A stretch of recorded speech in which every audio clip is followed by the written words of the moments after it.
जय जय श्री चैतन्य जय नित्यानंद जय द्वैत चंद्र जय गौर भक्त वृंदा। ऐ शुद्ध भक्त लैया करीमो अवतार करीबो विविध विध अद्भुत विहार। वैकुंठाद्य नाही जे जे लीला प्रचार से लीला करीबो जाते मोर चमत्कार। वैकुंठ में भी जो लीला नहीं हुई है, मैं खुद जाऊंगा वो लीलाओं को इस तरह का चमत्कार करूंगा। मोर विषय गोपी गणेर उपपति भावे योग माया करी बेक आपन प्रभावे। आमी ह ना जानी तहा ना जाने गोपीगण दुहार रूप गुणे दुहार नित्य हरे मन। इसे न तो गोपियां जान सकेगी न मैं, क्योंकि हमारे मन सदैव एक दूसरे के सौंदर्य तथा गुणों पर मोहित रहेंगे। आध्यात्मिक आकाश में जितने भी वैकुंठ ग्रह हैं, उसमें नारायण अधिष्ठाता देव हैं।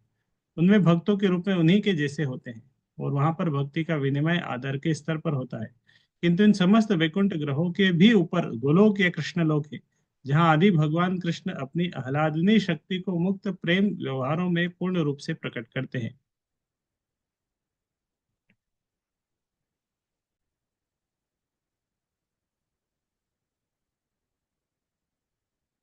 गोलोक वृंदावन में परकीय रस के नाम से एक प्रकार का प्रेम विनिमय होता है। यह एक विवाहिता स्त्री का अपने पति को छोड़कर अन्य व्यक्ति के लिए आकर्षण जैसा है।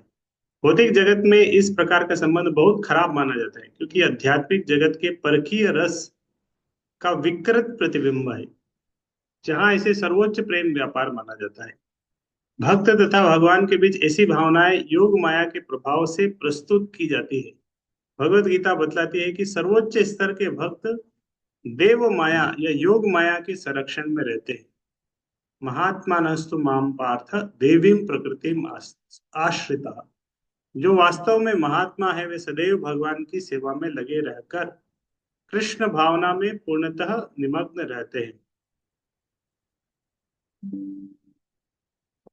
वे देवी प्रकृति या योग माया के संरक्षण में रहते हैं।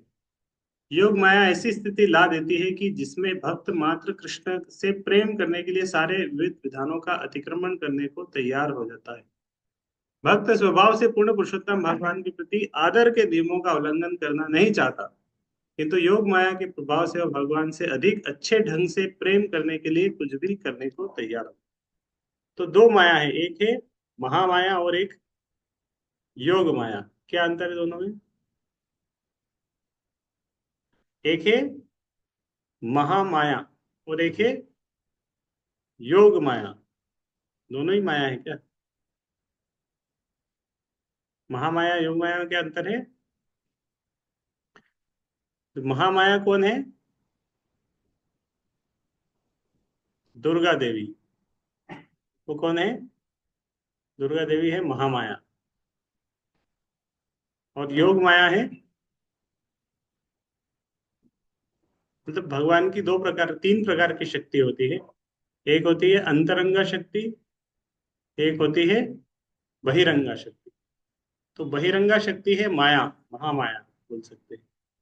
दुर्गा देवी जो भौतिक प्रकृति है, भौतिक प्रकृति जिसमें भौतिक जगत बना है, ये है बहिरंगा शक्ति, एक्सटर्नल एनर्जी। एक है इंटरनल एनर्जी, अंतरंगा शक्ति, वो है आध्यात्मिक जगत, spiritual world. Material world, spiritual world. तो मटेरियल वर्ल्ड में है महामाया, स्पिरिचुअल वर्ल्ड में है योग माया। तो वहां के जो कार्यकलाप होते हैं वो योग माया के संरक्षण में होते हैं। इधर किसके नियंत्रण में रहते हैं सारे जीव? माया के नियंत्रण में, तीन गुणों के नियंत्रण में, सतुगुण रजोगुण तमोगुण। तो आध्यात्मिक जगत की जो वो होते हैं वो अंतरंगा शक्ति योग माया के नियंत्रण में होते हैं।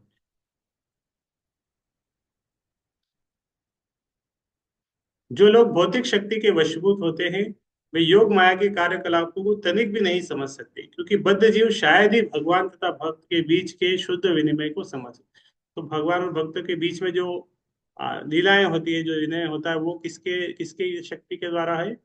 योग माया के द्वारा। जो महामाया के नियंत्रण में, वो उनको समझ नहीं पाएंगे। किंतु विधि विधानों के अंतर्गत संपन्न की गई भक्ति द्वारा मनुष्य काफी ऊपर उठ सकता है, और तब योग माया के अधीन होकर शुद्ध प्रेम के व्यवहारों को समझने लगता है।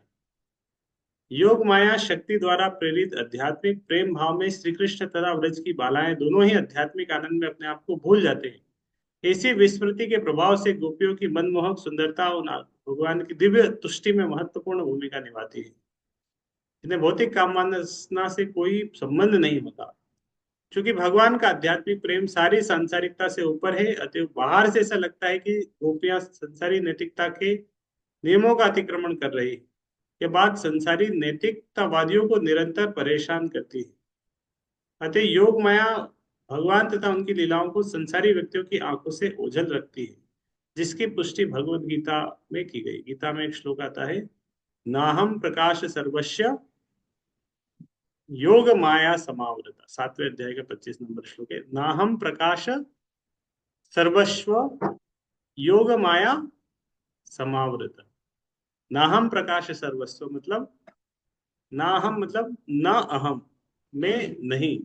प्रकाश मतलब न अहम प्रकाश सर्वस्व। सर्वस्व मतलब सबको,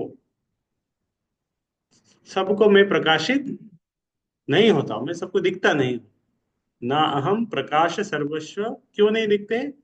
योग माया समावृत, योग माया के द्वारा मैं क्या होता हूं? आवृत होता हूं। तो इसीलिए हर व्यक्ति भगवान को नहीं समझ पाता, लेकिन भक्त लोग समझ पाते हैं। भगवान इतने दयालु है कि वो पतितात्माओं को अपने साथ भगवत धाम वापस ले जाने के लिए स्वयं अवतरित होते हैं। जहां श्रृंगारिक भगवत प्रेमालापों का आस्वादन नित्य ही उनके सही रूप में किया जाता है। ऐसे प्रेमालाप उस विकृत काम वासना से भिन्न है, जिसे पतितात्मा अपनी रुग्ण अवस्था में पूजते हैं, उनमें लिप्त होते हैं। तो भगवान के साथ जो आदान प्रदान है कितने रसों में होते हैं? कितने रस, कितने प्रकार के रस है? 10, 11,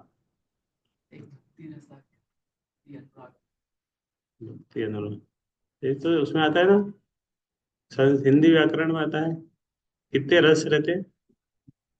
10 मानते हैं, 12 रहते हैं शायद। 3 थे, फिर तीनों रेड हो गए। 9 थे, तीनों रेड हुए, तो कितने हो गए? 12 हो गए। क्या नाम है? श्रृंगार, हास्य, करुण, भयानक, विभत्स, रौद्र, अद्भुत, शांत, वीर, वात्सल्य। ये मैं चौथी पांचवी रटा होगा, तभी से मुझे रटा हुआ है। श्रृंगार, हास्य, करुण, भयानक, विभत्स, रौद्र, अद्भुत, शांत, वीर, वात्सल्य। अलग अलग रस है, वीर रस, वात्सल्य रस, श्रृंगार रस, हास्य रस। तो रस अगर नहीं रहेगा तो मजा नहीं आएगा। रस के होने से क्या आता है? मजा आता है। अभी आपको रोटी खिलाएंगे, लेकिन सूखी रोटी है, मजा आएगा? तो रोटी खाने में सूखी है एकदम, तो क्या बोलेंगे हम? थोड़ा सब्जी दीजिए। फिर सब्जी में भी क्या बोलेंगे? थोड़ा जूस दीजिए, जूस। फिर थोड़ा रस रस रस दीजिए, हमको थोड़ा ग्रेवी चाहिए, रस चाहिए, जूस चाहिए। क्योंकि मजा किसमें है? उसके साथ जब मिलता है तब मजा आता है। वो तो सूखा सूखा खाएंगे, गले में अटक जाएगा।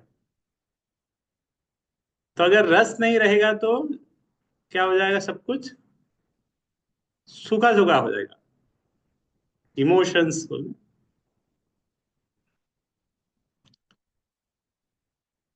आप स्कूल में जाओ या कॉलेज में जाओ, वहां पे मतलब बहुत स्ट्रिक्ट है। आपको किसी से भी बात ही नहीं करनी है, बैठे रहो बस अपना। चला गया उधर, आप अपना बेटा पढ़ रहे हैं, पढ़। तो कब आनंद आता है? तो टीचर चले जाए, थोड़ा साक्ष्य रस का आनंद आता है फिर, है ना? एक एक रस कौन सा है?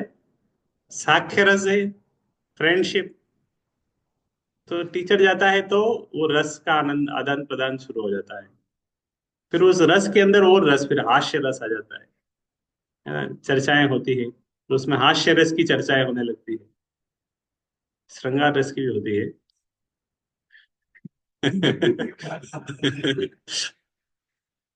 तो श्रृंगार रस की चर्चा होती है, हास्य रस की चर्चा होती है, वीर रस की चर्चा होती है। हाँ, रस की चर्चा होती है ना कि मैं ये मूवी देखा, उसमें ऐसा सीन था, तो कोई रसी था उस सीन में, तभी तो ये रस जब आते हैं तभी इंजॉयमेंट आता है, तभी उसमें कुछ टेस्ट आता है।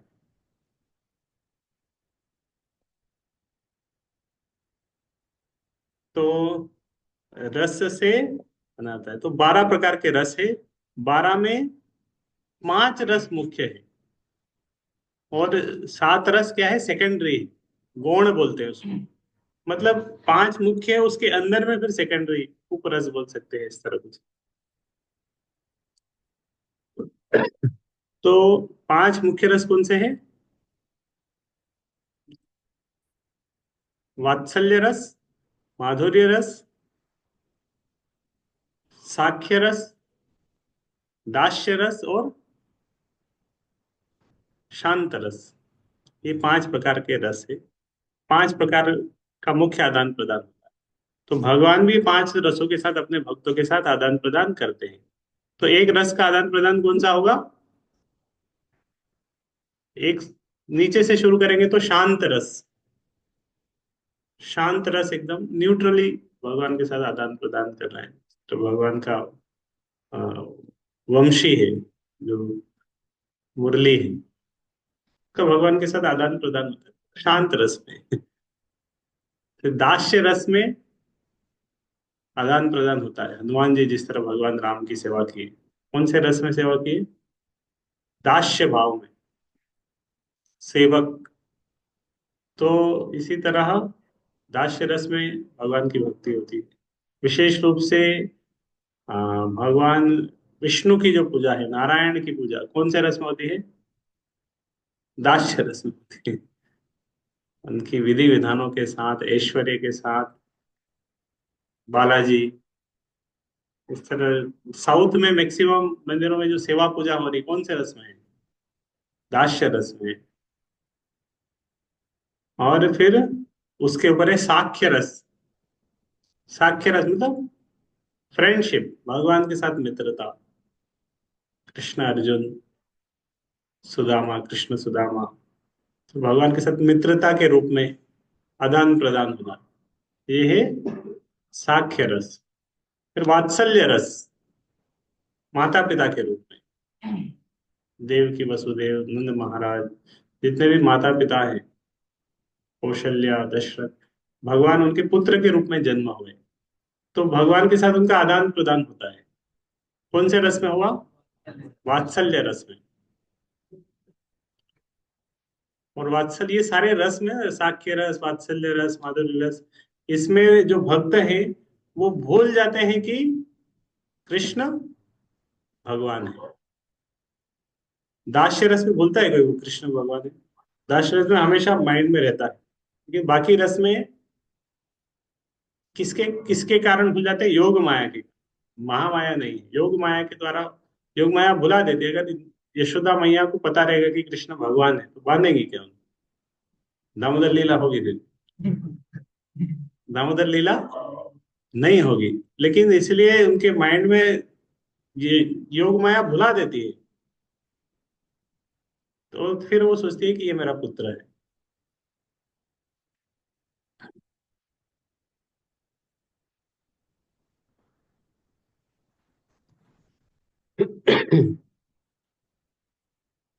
तो इस तरह ये अलग अलग उसमें लीलाएं होती है, अलग अलग रसों में। और भगवान आ, कौन से रस में वो करते हैं, कौन से रस में, अलग अलग रस में भगवान को आनंद होता है। तो अलग अलग रस में भगवान के अलग अलग लीला अवतार हैं। लेकिन सारे रसों में कौन से भगवान ज्यादा आदान प्रदान करते हैं सबके सामने साथ में? हाँ? मतलब कृष्ण की लीलाएं हैं वो सभी रस में मिलेगी। मतलब कृष्ण ज्यादा आदान प्रदान किया अपने भक्तों के साथ, सबको चांस देते हैं। साख्य रस में भी वो गोप बालक की तरह लीलाएं की, और वात्सल्य रस में भी, माधुर्य रस में भी, बाकी अवतार में देखेंगे तो उतना उतना क्लोज रिलेशनशिप नहीं रहता। आदान प्रदान करते हैं लेकिन थोड़ा उसमें रिस्पेक्ट रहता है। भगवान है, भगवान अपनी पोजीशन बना के रखते हैं कि हम भगवान हैं। लेकिन कृष्ण लीला में भगवान क्या भूल जाते हैं कि हम भगवान हैं। तो यहाँ तक कि भगवान के भक्त भी भूल जाते हैं कि ये भगवान है। और तो लीला, इसलिए वो लीला कोई देखता है तो वो भी समझ में नहीं आता कि ये कैसे भगवान है। ब्रह्मा जी एक बार आए थे वृंदावन को, जब भगवान कृष्ण ने अगासुर का वध किया था। अगासुर का वध किया, उसके बाद, अगासुर कौन है? एक सर्प है, बहुत बड़ा असुर है लेकिन सर्प के रूप में था। कृष्ण ने उसको वध कर दिया। पहले तो वो आया था मारने के लिए। ये अगासुर कौन था? बकासुर, नाम सुना है बकासुर? पूतना नाम सुना है? तीनों भाई बहन। पहले पूतना पूतना का वध हुआ, बकासुर भी गया, फिर बदला लेने के लिए अगासुर भी आया। तो एक बड़े सर्प के रूप में आया, तो अपना मुंह खोल के वो वृंदावन में बैठ गया। और उस ऐसा उसने रूप बनाया था, लग रहा था कि ये गुफा है। क्या लग रहा था दूर से? गुफा लग रहा था। सर्प था लेकिन वो अंदर तक, गुफा के अंदर जाने का रास्ता था। तो सारे ग्वाल बाल हंसने लगे, बोले देखा नहीं कभी, ये गुफा कब आ गई, कभी देखा नहीं हमने। सब ने बोला चलो चलते हैं अंदर में, चलते हैं क्या है इसके अंदर। तो लोग डरा भी रहे थे, अरे मत जाओ मत जाओ, इसमें कोई असुर हो सकता है, असुर हो सकता है। तो वो डरे नहीं, बोले कृष्णा हमारे साथ में है, यहाँ पे डरने की क्या बात है। तो सब चले गए, तो कृष्ण भी पीछे पीछे गए फिर। तो बाद में वो असुर ने अपना मुंह बंद कर लिया, सब अंदर। तो भगवान ने फिर उसको अंदर से ही अ, बाहर आ गए, ऊपर से उसको फाड़ दिया। तो ऊपर से फिर सब मर गया वो। फिर सारे ग्वाल बाल बाहर आए। तो ये लीला के बाद में उधर सबका लंच टाइम चल रहा था। लंच टाइम में सब एक साथ बैठ जाते थे पेड़ के नीचे कहीं पे। और सब अपने अपने टिफिन खोलते थे। और टिफिन में क्या आता था? सबके घर से स्पेशल आइटम्स आते थे। सबकी माँ कुछ स्पेशल रोज बनाती थी कुछ। और वो क्या बोलती थी, उसके टिफिन में पैक करती थी। और क्या बोलती थी उससे? तो ये ग्वाल वालों की जो माँ है, गोप बालकों की माँ है, सब वृंदावन में सब कृष्ण से प्रेम करते थे। तो सबके घर में स्पेशल आइटम भी बनते थे। तो वो कृष्ण के लिए भी बच्चों के वो टिफिन में पैक कर देते थे, बोले ये लेके जाना है, कृष्ण को देना है, तुम्हारे लिए नहीं। ये कृष्ण के लिए। तो सबके घर से, बोले मेरे घर से आंवले का अचार, बोले मम्मी ने आंवले का अचार बनाया, ले जाओ, ये कृष्ण को देना है, तुम्हारे लिए नहीं। आंवले का मुरब्बा बनाया है, कृष्ण को देना। तो सब जब टिफिन खोलते थे, सब कृष्ण को बोलते मेरी मम्मी ने ये भेजा है तुम्हारे लिए, मेरी मम्मी ने ये भेजा है, ये खाओ। तो सब खिलाते थे कृष्ण को, भूख लग रहा है।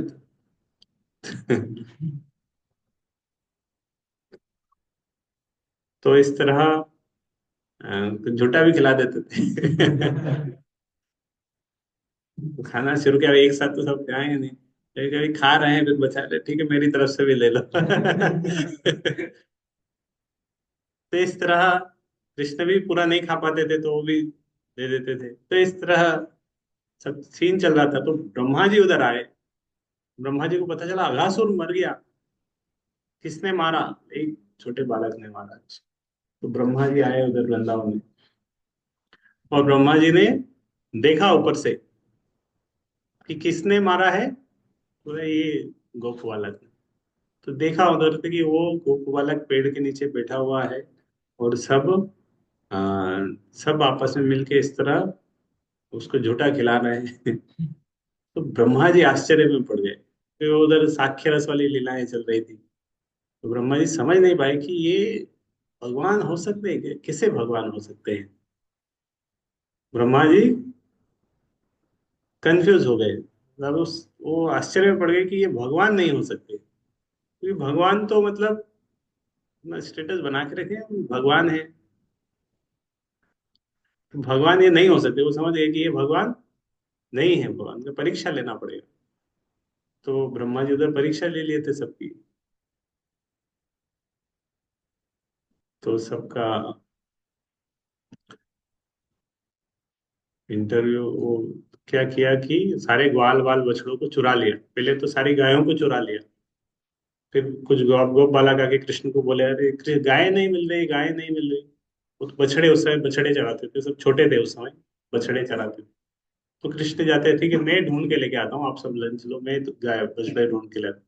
तो कृष्ण बछड़े ढूंढने जाते हैं, तो फिर ब्रह्मा जी बालक को भी चुरा लेते हैं। तो गाय भी गई, बछड़े भी गए। कृष्ण आके देखते हैं, नहीं ना गाय है ना बछड़े, कोई नहीं है। कृष्ण समझ जाते हैं ब्रह्मा जी का कुछ काम है। तो कृष्ण क्या करते हैं, खुद ही एक्सपांशन कर देते हैं, गाय भी खुद बन जाते हैं, बछड़े भी खुद। ब्रह्मा जी को फोन नहीं लगाते हैं, वापस लेके आओ। ब्रह्मा जी परीक्षा लेने आते हैं भगवान की, फिर भगवान उन्हीं की परीक्षा ले लेते हैं। तो कृष्ण क्या करते हैं, खुद ही गाय बछड़े भी खुद ही बन जाते हैं, और और ग्वाल भी खुद ही बन जाते, गोप बालक भी खुद ही बन जाते थे, जितने थे, जिस ड्रेस में थे, जैसे थे, सब बन जाते हैं। और उस दिन सब अपने अपने घर चले जाते हैं वापस। एक साल तक यही लीला चलती है। एक साल तक वृंदावन में क्या सीन रहता है कि सारे बछड़े कौन है, कृष्ण ही है, और सारे गोप बालक कौन है, कृष्ण है। ब्रह्मा जी, और ब्रह्मा जी का टाइम तो हो, कि ब्रह्मा जी यहाँ से लेके जाते हैं, उधर छिपाते हैं, फिर आते हैं, तब तक यहाँ का एक साल हो जाता है, क्योंकि उनका टाइम पीरियड अलग अलग है ना। उधर यहाँ एक साल चले जाते हैं, और एक साल में भगवान ही सारी लीलाएं करते रहते हैं। तो भगवान इस तरह सारी लीलाएं करते रहते हैं। फिर ब्रह्मा जी फिर आके देखते हैं, तो आश्चर्य में कहते हैं, अरे ये तो सब कुछ ये एज इट इज ही है, यहाँ तो कुछ बदला ही नहीं। बोले यहाँ अगर सब कुछ है तो वहां कौन है? तो ब्रह्मा जी बहुत आश्चर्य में पड़ जाते हैं। फिर वो उधर जाके देखते हैं, हाँ इधर भी सब है, इधर भी सब है। तो फिर ब्रह्मा जी के चार सिर दर्द होने लगते हैं। तो एक तो चार सिर है, तो चार सिर में उनको समझ नहीं आता हो क्या रहा है। दो हाथ है, चार सिर है। अब हमारा एक सिर है, दो हाथ है, हम दबा लेते हैं, क्या हो गया, क्या हो गया। अब उनके चार सिर है, तो समझ में नहीं आता उनको क्या हो क्या रहा है। बाद में समझ जाते हैं कि ये नारायण है। जब देखते हो कृष्ण को, तो पता चलता है कि ये तो नारायण है, ये तो मेरे भगवान है। तो ब्रह्मा जी फिर आके भगवान से क्षमा मांगते हैं, भगवान ने आपका परीक्षा ले लिया, अब तो नारायण है। क्योंकि वो ब्रह्मा जी जब देखते हैं ना, तो वो देखते हैं कि कृष्ण के अंदर नारायण है, जितने बछड़े हैं सबके अंदर उनको दिख रहे थे नारायण, सब नारायण है। अरे गोप गोल गोप बालक थे, बोले ये भी सब नारायण है। फिर ब्रह्मा जी क्षमा मांगने आते हैं, रिटर्न करते हैं, सबको वापस करते हैं। तो ये सारी लीलाएं भगवान इस तरह वृंदावन में लीलाएं करते हैं। साख्य रस में, फिर वात्सल्य रस में दामोदर लीला, माधुर्य रस में रास लीला, अलग अलग बहुत सारी इस तरह लीलाएं। तो ये भगवान, इसीलिए कृष्ण का एक नाम है रसिक शेखर, रसिक मुकुंद, रसिक। बाकी बाकी अवतार उतने रसिक नहीं है। Krishna is reservoir of all pleasure, रसो वही सह, सारे रस में आदान प्रदान करते हैं। ठीक है, हरे कृष्ण। किसी का कोई कमेंट, क्वेश्चन, प्रश्न?